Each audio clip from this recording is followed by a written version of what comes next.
let's go into D, where Franklinville-Ellicottville, coached by Jason Marsh, they're running away with it at 5-0, 2-0. They got the big win over CSP a few weeks ago, and no one really has been able to stop those running backs.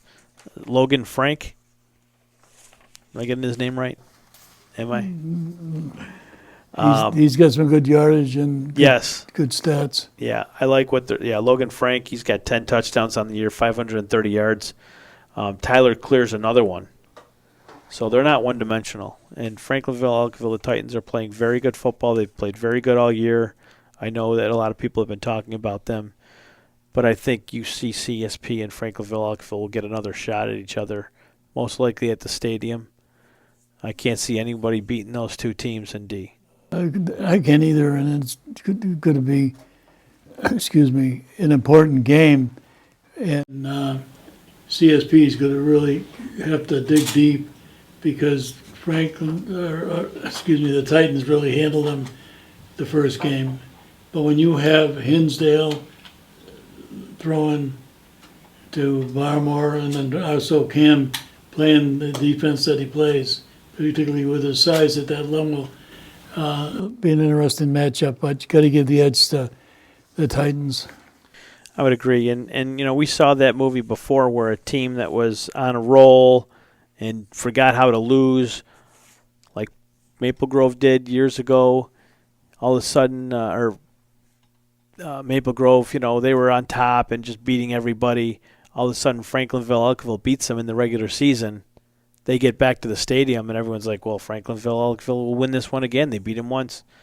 Not so fast. Maple Grove dug deep, and they pulled out a big win. So I wouldn't be surprised if CSP is able to dig down deep. You have a kid down there in Garrett Hinsdale who is like a professional quarterback. I mean, just the way he handles himself.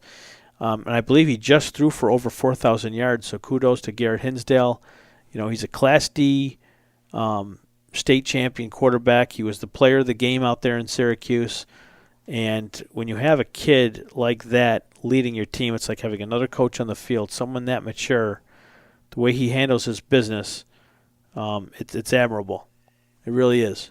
To beat a team once is tough. To beat a team twice is even worse or tougher.